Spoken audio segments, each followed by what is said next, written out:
Al-imanu nisfani, fanisfun fi sabri wa nisfun fi syukri. Hadis selanjutnya, ini hadis yang masih membahas berkaitan tentang iman, fi fadilatil iman, yakni membahas tentang keutamaan iman, di mana Rasulullah sallallahu alaihi wasallam bersabda, al-imanu nisfani. Iman itu, kata Nabi, nisfani, terbagi di dalam dua hal. Wa nisfun fanisfun fi sabri. Yang pertama, iman itu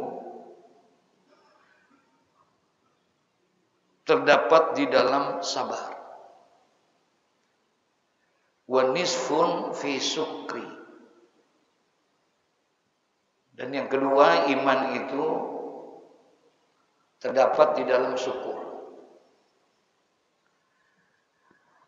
Dua sifat ini, sabar, syukur, adalah merupakan bagian dan tanda daripada kesempurnaan iman. Belum sempurna keimanan kita manakala dua sifat ini belum ada di dalam diri kita. Rasulullah sallallahu alaihi wasallam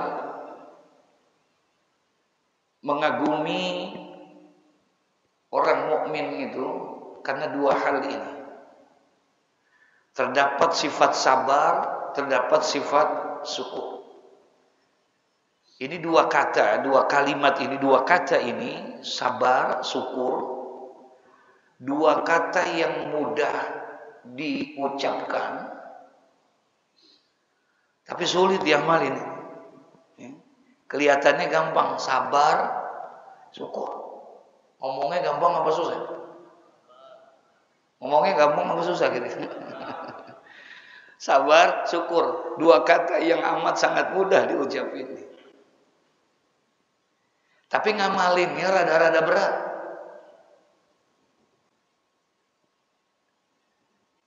Ada orang datang ke rumah kita ngeluh. Pagi-pagi dia datang ke rumah ngeluh karena semalam motornya hilang. Pagi-pagi dia mampir ke rumah, dia curhat sama kita, bang, sialan lagi ngomongnya, sialan semalam motor gua hilang bang, mana belum lunas lagi tuh cicilan, hilang motor gua. Itu kita dengar begitu tuh, kita ngomong apa sama dia? Halo? Kira-kira kita ngomong apa sama dia? Sabar dah, emang lagi ada ujian. Begitu nggak? Enggak, nih omongan cakep apa kagak kira-kira? Hah? Sabar dah, emang lagi ada ujian. Allah sayang banget sama orang sabar. Mudah-mudahan dibalas loh, ntar diganti sama Allah. Masya Allah. Itu omongan kiai itu. Cakep banget. Sabar dah. Enak ngomongnya. Besok motor kita yang hilang, kira-kira bagaimana?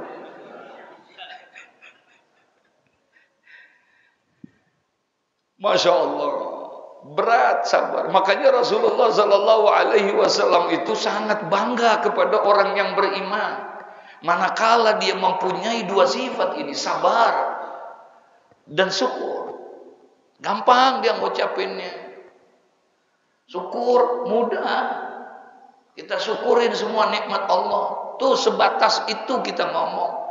Tapi pembuktian kita untuk merealisasikan tanda rasa syukur kita atas nikmat yang Allah berikan, betapa susahnya kita melakukan itu. Masya Allah. Kalau bicara nikmat, Pak, mohon maaf beribu maaf. Kalau bicara nikmat, nikmat mana lagi yang belum Allah kasih sama kita? Betul? Nikmat mana yang belum Allah kasih? Sampai Allah tanya berulang-ulang. Fabi ayyi ala rabbikuma sibah. Allah berulang-ulang tanya sama kita. Mau nikmat mana lagi yang kamu ini? Dari pagi kita sampai menjelang tidur, sampai bangun tidur, bahkan tidur itu sendiri nikmat bukan? Itu nikmat. Dari sekian banyak nikmat-nikmat yang Allah berikan sama kita. Dari sekian, maaf nih. Dari sekian banyak nikmat yang Allah berikan sama kita. Yang tidak akan mungkin kita mampu menghitung nikmat itu. Tidak ada, jangankan kita, tidak ada satu alat secanggih apapun yang bisa menghitung nikmat yang Allah berikan sama kita. Dari sekian banyak nikmat yang Allah berikan kepada kita. Allah tidak minta apa-apa. Allah tidak menuntut apa-apa. Dari sekian banyak nikmat yang Allah berikan, Allah hanya minta satu kepada kita. Syukuri nikmatku, kata Allah. Jikalau kamu pandai mensyukuri nikmat, aku janji, aku akan tambah nikmat itu. Insya. Tapi jikalau engkau tidak pernah mensyukuri nikmat, ingkar terhadap nikmat-nikmat yang aku berikan, kata Allah, hati-hati. Azabku amat pedih, kata Allah. Disitulah Allah berjanji, la in syakartum la azidannakum wa la in kafartum inna azabi lasyadid. Jikalau kamu mensyukuri nikmatku, aku akan tambah nikmat itu, kata Allah. Tapi jikalau engkau ingkari, hati-hati, azabku amat pedih. Dan mohon maaf, terlalu mudah buat Allah. Terlalu mudah buat Allah. Yang di atas bisa jadi di bawah. Betul? Terlalu mudah buat Allah. Yang di bawah bisa jadi naik ke atas. Innama amruhu idza arada syai'an ay yaqula lahu kun. Terlalu mudah buat Allah. Yang sehat jadi sakit. Yang sakit jadi sehat. Terlalu mudah buat Allah. Jikalau kamu pandai mensyukuri nikmat, aku janji, kata Allah, aku akan tambah nikmat itu. Ini Pak, nih mohon maaf nih. Ini bisa duduk begini nih, hadir nih. Sembahyang kita subuh berjamaah, kita hadir ke majelis ilmu. Nikmat bukan? Nikmat bukan? Ini nikmat Pak, luar biasa ini. Dulu pernah saya sampaikan dalam majelis ini, ketika satu hari Rasulullah Shallallahu Alaihi Wasallam datang ketika melihat ada beberapa sahabat sedang berkumpul seperti ini. Kemudian tiba-tiba Rasulullah Shallallahu Alaihi Wasallam datang, hadir Nabi Muhammad. Rasulullah hanya bertanya begini kepada para sahabat, kaifa asbahtum? Nabi nanya mas semua, kaifa asbahtum?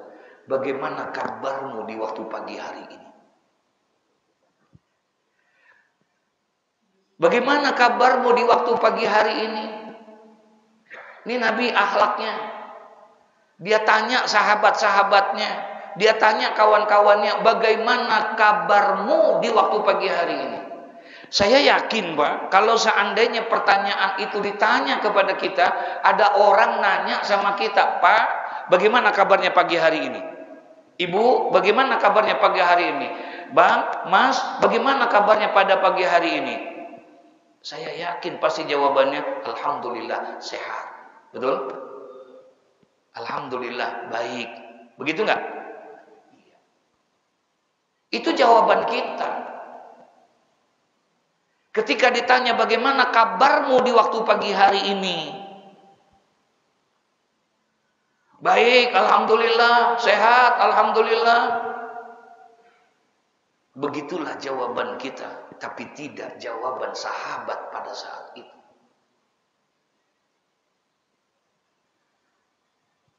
Ketika sahabat ditanya, kaifa asbahtum? Bagaimana kabarmu di waktu pagi hari ini? Ternyata sahabat tidak menjawab, baik ya Rasulullah, sehat ya Rasulullah. Tidak. Ketika ditanya bagaimana kabarmu di waktu pagi hari ini, sahabat menjawab, asbahna mu'minina billah. Pagi ini kami dalam keadaan beriman kepada Allah. Subhanallah. jawaban yang luar biasa. Dia nggak bilang sehat, dia nggak bilang baik. Kenapa? Apa artinya sehat kalau tidak ada iman? Betul? Apa artinya panjang umur kita kalau tidak ada iman? Apa artinya harta kita berlimpah ruah kalau tidak ada iman? Tinggi jabatan kita, tinggi kedudukan kita, iman tidak ada. Al-Imam Al-Habib Abdullah bin Alawi Al-Haddad di awal-awal kitab Nasaihud Diniyah, beliau memberikan sebuah gambaran, sebuah ilustrasi. Ada orang yang sehat badannya, ada orang yang banyak duitnya, berlimpah harta kekayaannya, tinggi jabatannya, tapi kalau tidak ada iman di dalam dirinya, itulah orang yang paling rugi di hadapan Allah. Padahal duitnya banyak, badannya sehat, tinggi jabatannya, tapi nggak ada iman, itu orang yang paling rugi, paling hina di hadapan Allah. Nauzubillah min zalik. Makanya sahabat ketika ditanya, bagaimana kabarmu di waktu pagi hari ini? Mereka tidak menjawab sehat, mereka tidak menjawab baik, tapi mereka menjawab asbahna mu'minina billah. Pagi ini kami dalam keadaan beriman kepada Allah. Subhanallah.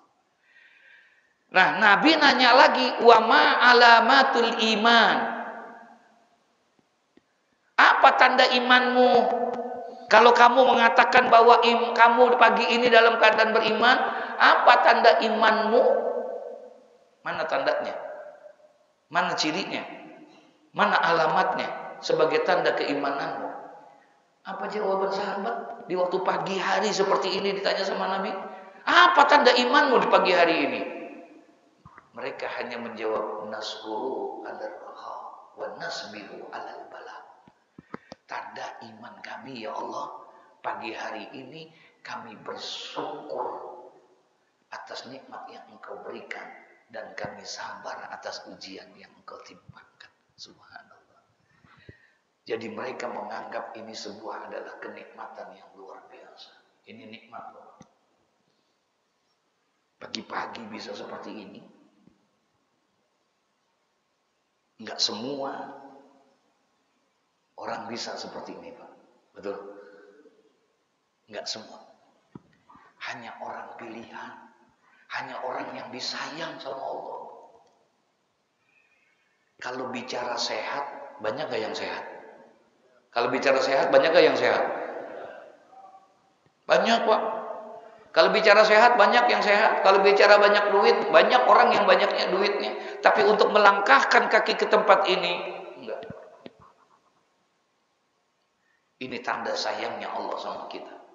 Allah bukan hanya kasih sehat sama kita. Allah bukan hanya kasih panjang umur sama kita. Tapi Allah berikan hadiah terbesar, hidayah kepada kita. Ini yang mahal. Ini yang mahal, yang perlu kita syukuri. Jadi orang yang beriman, kata Nabi Shallallahu Alaihi Wasallam, akan sempurna keimanan seseorang itu manakala dua sifat ini ada di dalam diri seorang itu. Sabar bila mendapatkan musibah, bersyukur bila mendapatkan nikmat. Makanya orang-orang yang beriman di dalam menyikapi hidupnya di dalam dunia ini, orang yang beriman tidak pernah merasa mengeluh dalam kehidupan ini. Orang yang beriman tidak pernah merasa mengeluh. Kenapa? Karena orang-orang yang beriman menyikapi kehidupan ini, semua yang terjadi itu adalah baik di hadapan Allah. Nggak ada yang jelek bagi orang yang beriman. Semuanya baik. Makanya Nabi bangga. Nabi itu kagum, Pak, sama kita orang yang beriman. Apa kata Nabi? Ajaban li amril mu'min. Kata Nabi SAW, ajaban li amril mu'min. Mengagumkan sekali perkara-perkara bagi orang yang beriman. Bangga Nabi Muhammad dengan semua perkara yang ada pada diri orang yang beriman. Kenapa? Inna amrahu kullahu khair. Karena sesungguhnya urusan orang beriman, perkara masalah orang yang beriman, kata Nabi, kullahu khair, semuanya baik, nggak ada yang jelek. Bagi orang yang beriman, apapun yang terjadi pada dirinya, semuanya baik, nggak ada yang jelek. Ini hebatnya orang beriman. Walaisa zalika li ahadin illa lil mu'min. Sampai ditandaskan sama Nabi, walaisa zalika li ahadin illa lil mu'min. Dan tidak akan ada yang bisa melakukan seperti itu. Tidak ada satupun orang yang bisa melakukan itu. Memandang kehidupan ini semuanya baik. Nggak ada. Kecuali hanya orang yang beriman. Orang yang beriman menyikapi kehidupan ini selalu positif. Kalau kata anak sekarang itu positive thinking. Pandangan ke depannya positif. Nggak pernah jelek. Apapun. Maksudnya bagaimana? In asobathu sarra syakara. Ini ciri orang yang beriman yang kita lagi bahas. Makanya semuanya baik sama orang yang beriman. In asobathu sarra syakara. Orang yang beriman itu apabila dia mendapatkan nikmat, apabila dia mendapatkan sesuatu yang menyenangkan hatinya, fasakara, dia bersyukur. Wa kana khairul lahu. Dan syukur itu adalah kebaikan buat dia. Satu. Ciri orang yang beriman, apabila dia mendapatkan sesuatu yang menyenangkan hatinya, yang menggembirakan hatinya, yang membuat bahagia dirinya, fasyakara, maka dia bersyukur. Dia bersyukur. Wa kana khairul lahu. Dan dia adalah kebaikan yang namanya syukur, itu kebaikan bagi orang yang beriman. Yang kedua, wa in asobathu dharra. Ciri orang yang beriman bukan hanya bersyukur ketika mendapatkan nikmat, tapi ciri yang kedua, wa in asobathu dharra, ketika orang itu mendapatkan ujian dan cobaan. Paham maksudnya? Fasawara, dia sabar. Wa kana khairul lahu, dan sabar itu juga baik buat orang yang beriman. Bersyukur mendapatkan nikmat baik, sabar mendapatkan ujian baik. Kalau dapat nikmat baik, dapat ujian yang baik, sementara dalam hidup, dalam hidup menjalani kehidupan di alam dunia ini hanya ada dua pilihan. Apakah itu baik, apakah itu jelek? Betul? Apakah itu sehat, apakah itu sakit? Apakah dia punya duit ataupun tidak punya duit? Itu semua bagi orang yang beriman baik. Kalau udah ada seperti itu, berarti iman kita sempurna. Kita udah sampai tahap itu belum? Nih, tanya mungkin. Dia kalau mendapatkan sesuatu yang mengenakan dia bersyukur. Dan syukur itu baik. Entar nih pulang dari rumah nih, paling dari pengajian nih sampai di rumah, ada yang datang ke rumah kita ngasih duit 5 juta. Kira-kira bagaimana, Bang? Halo? Entar pulang ada yang datang ngasih duit sama kita 5 juta. Bersyukur nggak? Oh, baik, alhamdulillah, nikmat Allah, bersyukur atas nikmat Allah. Baik, senang kita, bahagia kita mendapatkan nikmat. Entar nih pas pulang lagi jalan nyebrang kesenggol motor, masuk rumah sakit. Baik apa jelek? Halo? Baik apa sih? kita belum bisa menyikapi itu sesuatu yang baik buat kita. Yang kita sikapi yang baik, yang ngenakin kita doang. Betul ya? Betul ya? Kalau itu mengenakin kita, berarti itu nikmat dan kita syukurin dan itu baik. Tapi ketika Allah berikan ujian kepada kita, kita belum bisa menyikapi sesuatu yang tidak mengenakan itu, yang menyakitkan itu, sesuatu yang baik buat kita. Kita belum mampu itu. Betul? Iya. Padahal kalau itu ada, berarti kita sempurna. Marah kita kalau dikasih sakit, Pak.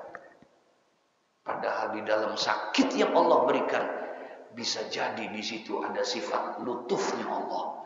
Ada sifat sayangnya Allah kepada kita. Kita marah, kita kecewa, marah kita sama Allah ketika Allah kasih kita sakit misalnya. Padahal dengan sakit yang Allah berikan, itu tanda sayangnya Allah kepada kita.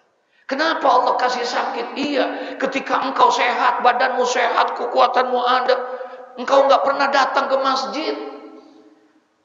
Engkau asik dengan daganganmu, engkau asik dengan pekerjaanmu, engkau asik dengan duniamu.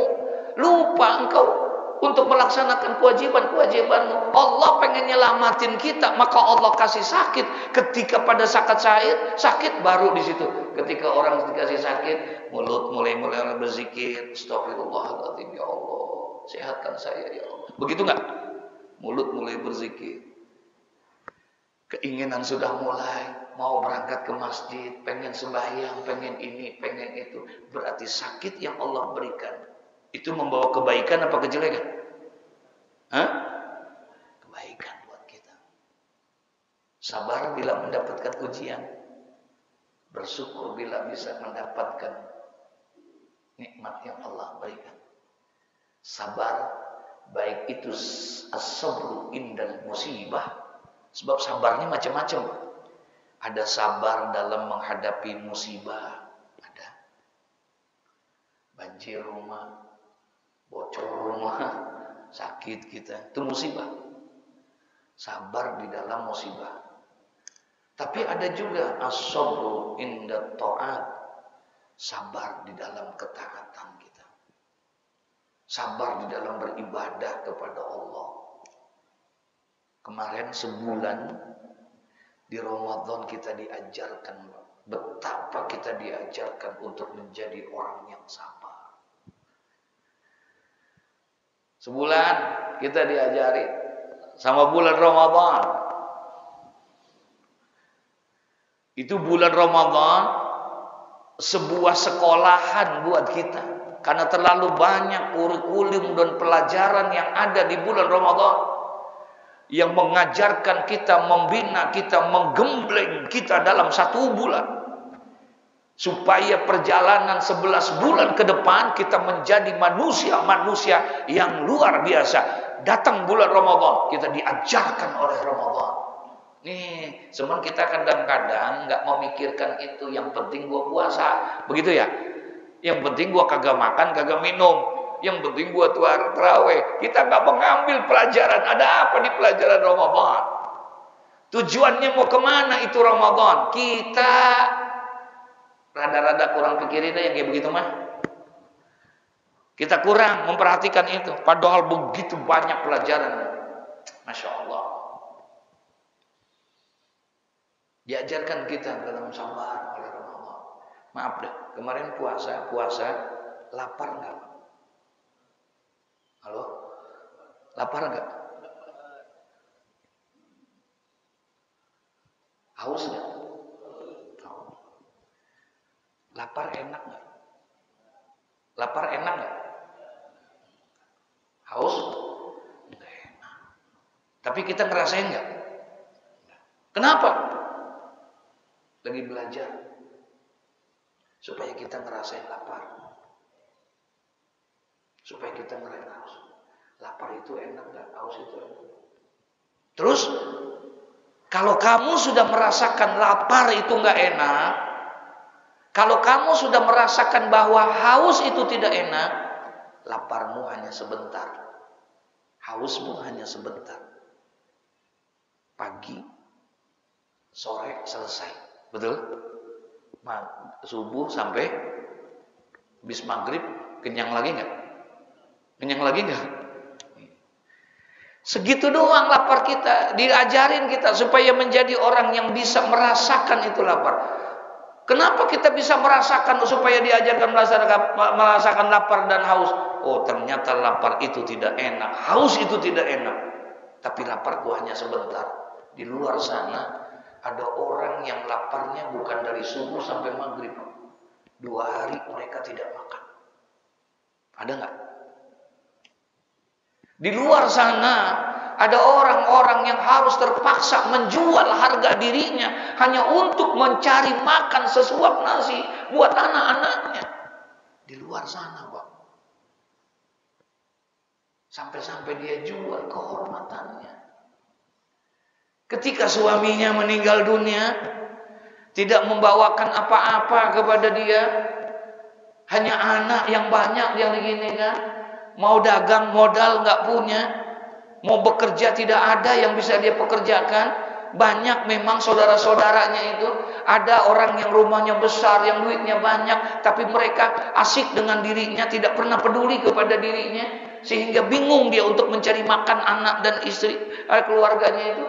Nggak ada yang dia lakukan kecuali dia melakukan hal yang seperti itu. Maaf ibu, maaf. Dia harus jual kehormatannya.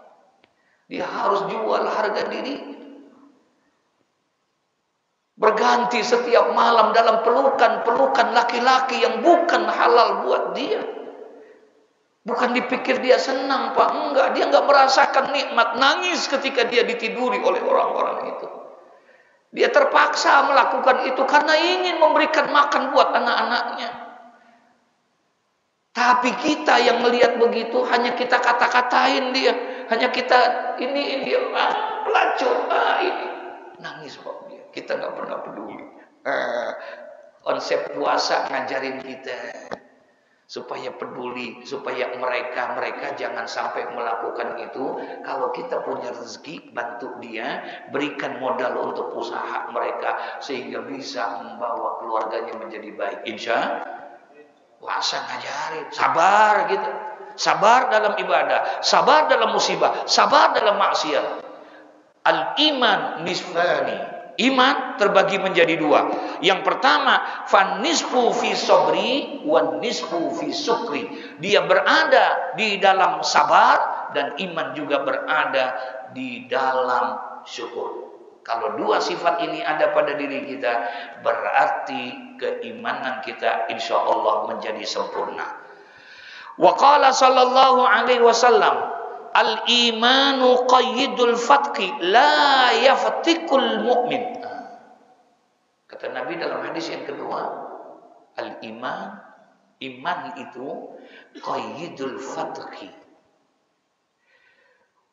pengendali daripada kemaksiatan. Iman pengendali daripada kemaksiatan. Al-fatqi pembunuhan. Iman adalah sebuah tali pengendali, tali penahan untuk tidak berbuat kemaksiatan apapun itu. Sehingga Nabi bilang la yaftikul mu'min, tidak akan mungkin melakukan perbuatan maksiat, tidak akan mungkin dia melakukan pembunuhan bagi orang yang beriman. Insya Allah dia tidak akan melakukan perbuatan-perbuatan maksiat, tidak akan pernah melakukan pembunuhan, tidak akan melakukan segalanya yang dilarang oleh Allah. Kalau seandainya di dalam dirinya ada apa? Iman. Qayyidul fatqi, pengikat yang kuat, pengendali yang kuat, iman itu. Karena iman. Supaya bisa menjaga itu, diajarkan.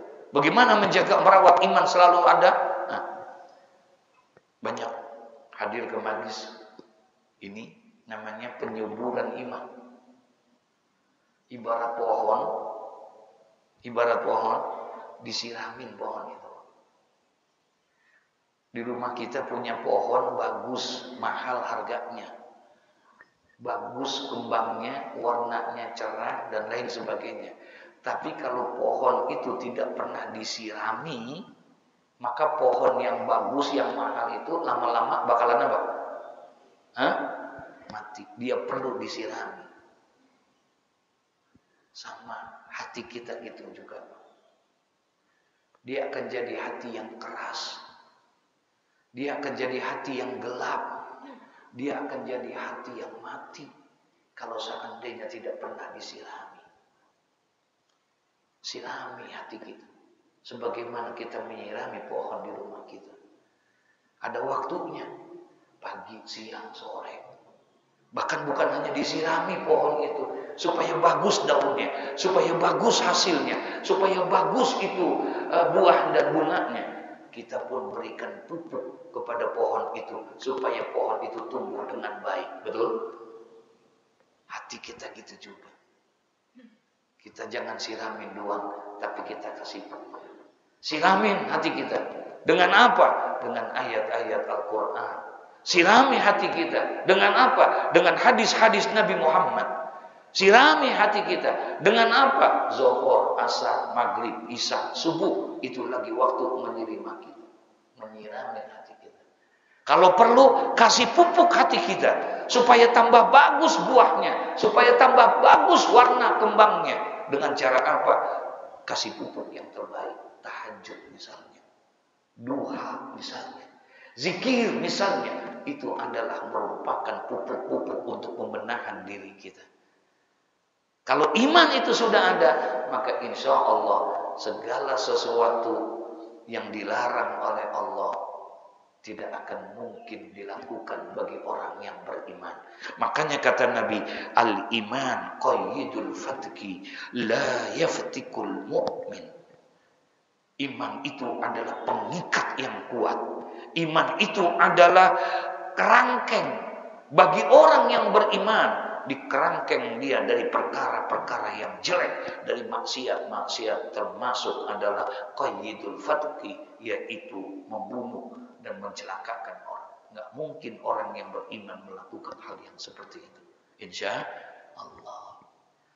Ini kalau orang-orang tukang maksiat, kira-kira sama yang urusan begini demen apa kagak kira-kira?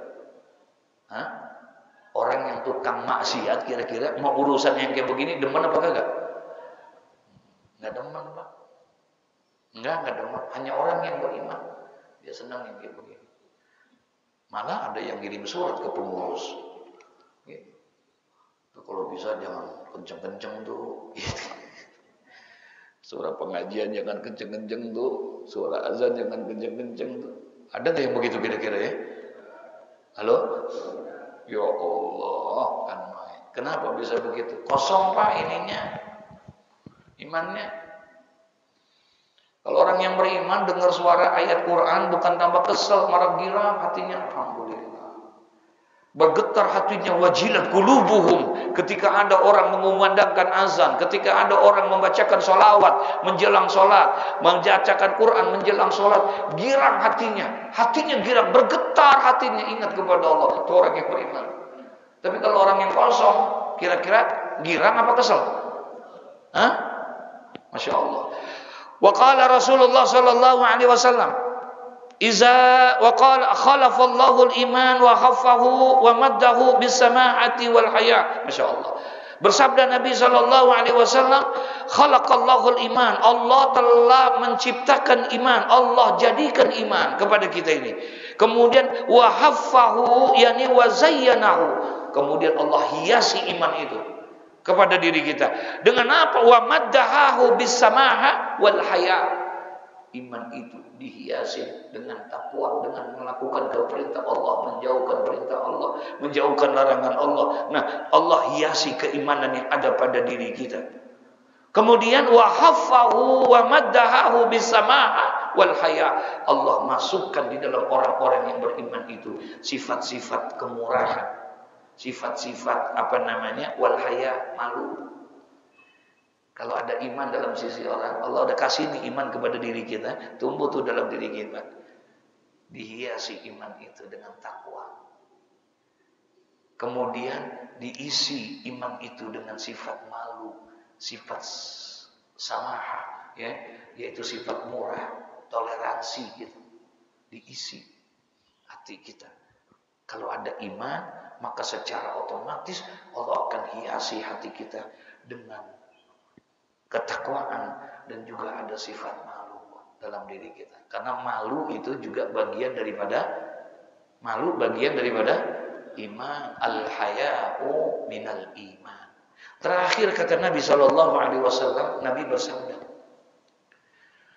wa qala Rasulullah SAW, iza dakhala ahlul jannah al-jannah wa ahlun nar an-nar, amara Allah Ta'ala bi ay yukhriza minan nar man kana fi qalbihi misqalu zarratin minal iman.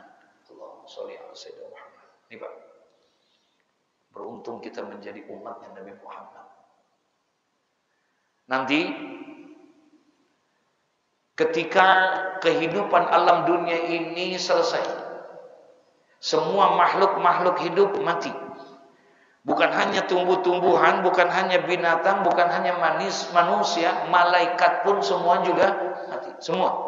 Ketika semua makhluk itu mati, kemudian berubah alam ini menjadi alamul akhirah, kemudian masuk kepada tahapan selanjutnya yaitu yaumul ba'si, ketika dibangkitkan dari alam kubur, semua dikumpulkan di padang mahsyar, dihisab, dimizan. Kemudian pada saat seperti itu, kalau semuanya sudah selesai, nah kata Nabi, iza dakhala ahlul jannah ilal jannah, apabila telah dimasukkan penduduk surga ke dalam surga, wa iza dakhala ahlun nar an-nar, apabila dimasukkan ini penduduk neraka ke neraka, nanti hanya ada dua, surga dan apa? Neraka. Apabila dimasukkan orang ke dalam surga, yang masuk surga, yang masuk neraka, masuk neraka. Apabila sudah dipisah seperti itu, kosong tuh udah. Surga udah penuh dengan penduduk surganya, neraka sudah penuh dengan penduduk nerakanya. Apa kata Nabi Muhammad SAW? Amarallahu Ta'ala bi ayyukhrija minan nar. Ketika udah masuk ke surga, ketika udah masuk ke neraka, Allah panggil malaikat penjaga neraka. Yang ngurusin neraka, malaikat yang jagain neraka, malaikat apa? Malaikat Malik dipanggil. Apa kata Allah? Malik, sini. Kenapa? Diperintahkan sama Allah. Amarallahu Ta'ala bi ayyukhriza minan nar. Sekarang itu yang masuk surga udah masuk, yang neraka udah masuk. Kamu kan jagain neraka. Iya, ya Rabb. Sekarang kamu turun ke bawah ke neraka itu. Ngapain? Keluarkan orang-orang yang di dalam dirinya man kana fi qalbihi misqalu dzarratin minal iman. Cari. Kamu cari di dalam penduduk neraka itu orang-orang yang di dalam dirinya masih punya apa? Iman. Kata Malik, saya turun. Iya. Ke neraka. Iya, ke neraka. Malaikat Malik turun ke neraka. Ngapain? Mencari umatnya Nabi Muhammad. Makanya Nabi Muhammad itu satu masa Nabi Muhammad pendengarannya dibuka oleh Allah, sehingga dia bisa mendengarkan suara-suara, bukan hanya suara manusia, tapi makhluk-makhluk yang tidak tampak pun dia dengar. Karena Allah pengen lagi ngasih pembelajaran kepada Nabi Muhammad. Apa itu? Allah perintahkan malaikat Jibril. Jibril dipanggil oleh Allah. Jibril, kamu temuin semua nabi-nabiku, kamu temuin semua rasul-rasulku, semua kamu temuin, dan engkau tanya sama dia. Maka datanglah itu malaikat Jibril kepada Nabi Musa, datanglah kepada Nabi Idris, datanglah kepada Nabi Sulaiman, datang bertanya malaikat Jibril. Apa kata malaikat Jibril? Musa, kalau seandainya engkau masuk ke dalam surga, bagaimana? Alhamdulillah, saya bersyukur kalau saya masuk ke dalam surga. Kemudian saya mau tanya, kalau engkau masuk surga, kira-kira adakah umat-umat engkau yang akan engkau bawa? Ada. Siapa? Tuh, orang-orang yang suka ngaji sama saya, orang-orang yang taat sama saya, umat-umat yang ikut sama saya akan ajak. Oh gitu. Kalau umat-umat engkau yang suka lalai dengan perintahmu, kamu ajak nggak? Kalau umat-umat engkau yang tidak pernah sembahyang, kamu ajak nggak? Orang yang suka berjudi kamu ajak? Enggak, aku tidak akan ajak dia. Yang aku ajak masuk ke dalam sorga hanya umat-umatku yang taat kepadaku, beribadah kepada Allah. Oh gitu, iya. Nabi dengar. Ternyata Nabi Musa yang ngajak yang baik-baik doang, yang jelek diajak nggak? Enggak. Jibril datang lagi ke Nabi Idris. Jibril datang lagi kepada Nabi Sulaiman, datang lagi kepada Ibrahim, ditanya seperti itu. Ternyata jawabannya sama. Yang dia ajak hanya yang baik-baik saja, yang jelek tidak dibawa. Setelah semua nabi dan semua rasul ditanya, malaikat Jibril tinggal menanya Nabi Muhammad. Datanglah malaikat Jibril kepada Nabi Muhammad. Sampai di Nabi Muhammad nggak jadi Jibril nanya. Kenapa? Karena dia lihat pada saat itu Nabi Muhammad sedang menangis terseduh-seduh. Nangis. Nggak jadi, nggak berani. Naik lagi. Dah ditanya sama Allah. Jibril, udah kamu jalankan tugas? Udah. Kamu udah jalankan itu pertanyaan? Udah. Semua. Aku tanya Musa, aku tanya Sulaiman, semua aku tanya. Ada yang belum? Ada. Siapa? Kekasihmu Muhammad. Kenapa engkau tidak tanya kekasihku Muhammad? Aku nggak berani ya Rabb. Karena ketika aku datang, aku lihat kekasihmu Rasulullah Muhammad sedang menangis terseduh-seduh. Kata Allah, kenapa kekasihku menangis? Coba engkau tanya, apa yang menyebabkan dia menangis?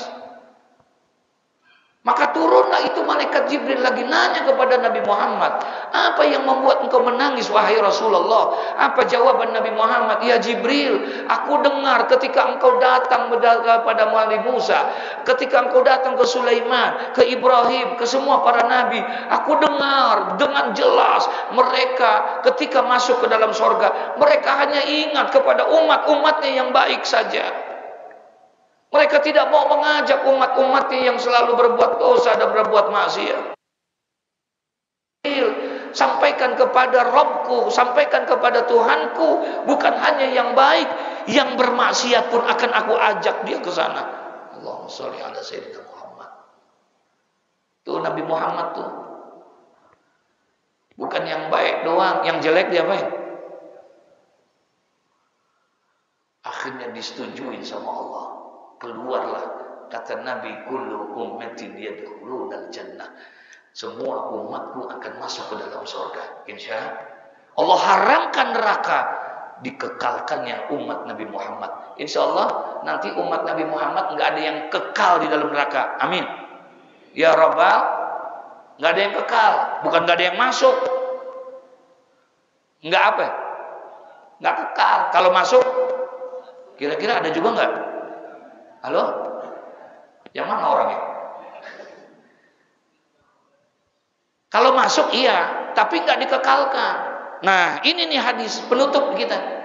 Kalau sudah masuk mereka yang ke surga-surga, apabila ada yang masuk ke neraka, maka malaikat Malik disuruh turun tuh ke neraka. Ngapain? Ngubek-ngubek, tahu ngubek-ngubek nggak Pak? Hah? Ngubek-ngubek nyari umat Nabi Muhammad yang masuk ke dalam neraka. Diperiksain atu-atu. Lihat tangannya, kata Allah. Ada kebaikan nggak di tangannya? Nggak ada. Coba lihat di kakinya. Kakinya kagak ada juga. Nggak pernah ngelangkah ke tempat yang baik. Kalau lewat masjid, mencong mulu.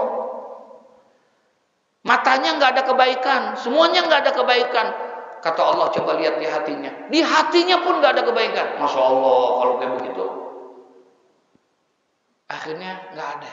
Kata Allah, coba engkau lihat di mulutnya. Di mulutnya disuruh nganga, tahu nganga Pak? Mangap. Nah. Dilihat sama malaikat Malik. Dilihat tuh, dilak-lakan. Tahu lak-lakan nggak? Ternyata di lak-lakannya ada bekas di situ. Diusap-usap oleh malaikat Malik. Ternyata di situ ada satu kalimat, asyhadu alla ilaha illallah wa asyhadu anna Muhammadar Rasulullah. Gara-gara itu tuh Pak, dikeluarin dari neraka. Diperiksa di tangannya, ada nggak? Ada nggak? Di kakinya, di matanya, di telinganya nggak ada semua. Pas dilalakan ada. Akhirnya dia, karena ada kalimat la asyhadu an la ilaha illallah wa asyhadu anna muhammadar rasulullah. Dah, setelah itu kemudian dikeluarin dia dari neraka. Masukin surga? Belum. Dimandiin dulu, Pak. Dimandiin. Dibersihin dulu. Maklum dari neraka. Udah gosong. Dimandiin dulu. Di Nahrul Haya. Di sungai kehidupan. Dibersihkan dia. Setelah dibersihkan. Irfa' ra'saka. Angkat kepalamu ke atas. Ya Allah, dia lihat surga. Indah benar. Bisakah aku ke sana? Bisa. Kemudian setelah dibersihkan, dimandikan, barulah dia dihantarkan kemana? Kemana? Ke surga. Sampai ke surga. Ketemu kita di situ. Kita mau udah lama. Insya Allah. Iya. Ketemu kita, dia baru sampai. Kita, lu bang, lu dari mana aja? Iya gua mampir dulu. Mampir di mana? Di neraka. Lah, emang apa lu masuk neraka? Emang lu kagak sembahyang? Kagak sembahyang. Kan rumah lu dekat masjid. Rumah lu dekat musola. Kenapa lu kagak sembahyang? Orang kata. Nah, sekarang apa yang menyebabkan lu? Untung aja. Ada apaan? Asyhadu an la ilaha illallah wa asyhadu anna muhammadar. Untung ada kalimat syahadat.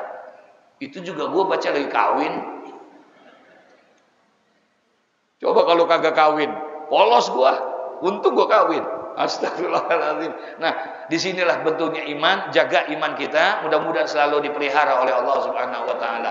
Amin ya Rabbal Alamin. Allah tunjukkan itu keimanan kepada kita sebagai tanda rasa sayangnya Allah kepada kita. Dan bentuk kesempurnaan iman kita, di dalam kita harus ada sifat-sifat yang mahmudah, sifat yang baik. Di antaranya adalah sifat sabar bila mendapatkan ujian, dan yang kedua bersyukur bila mendapatkan nikmat dari Allah Subhanahu wa taala. Amin ya rabbal. Al-Fatihah.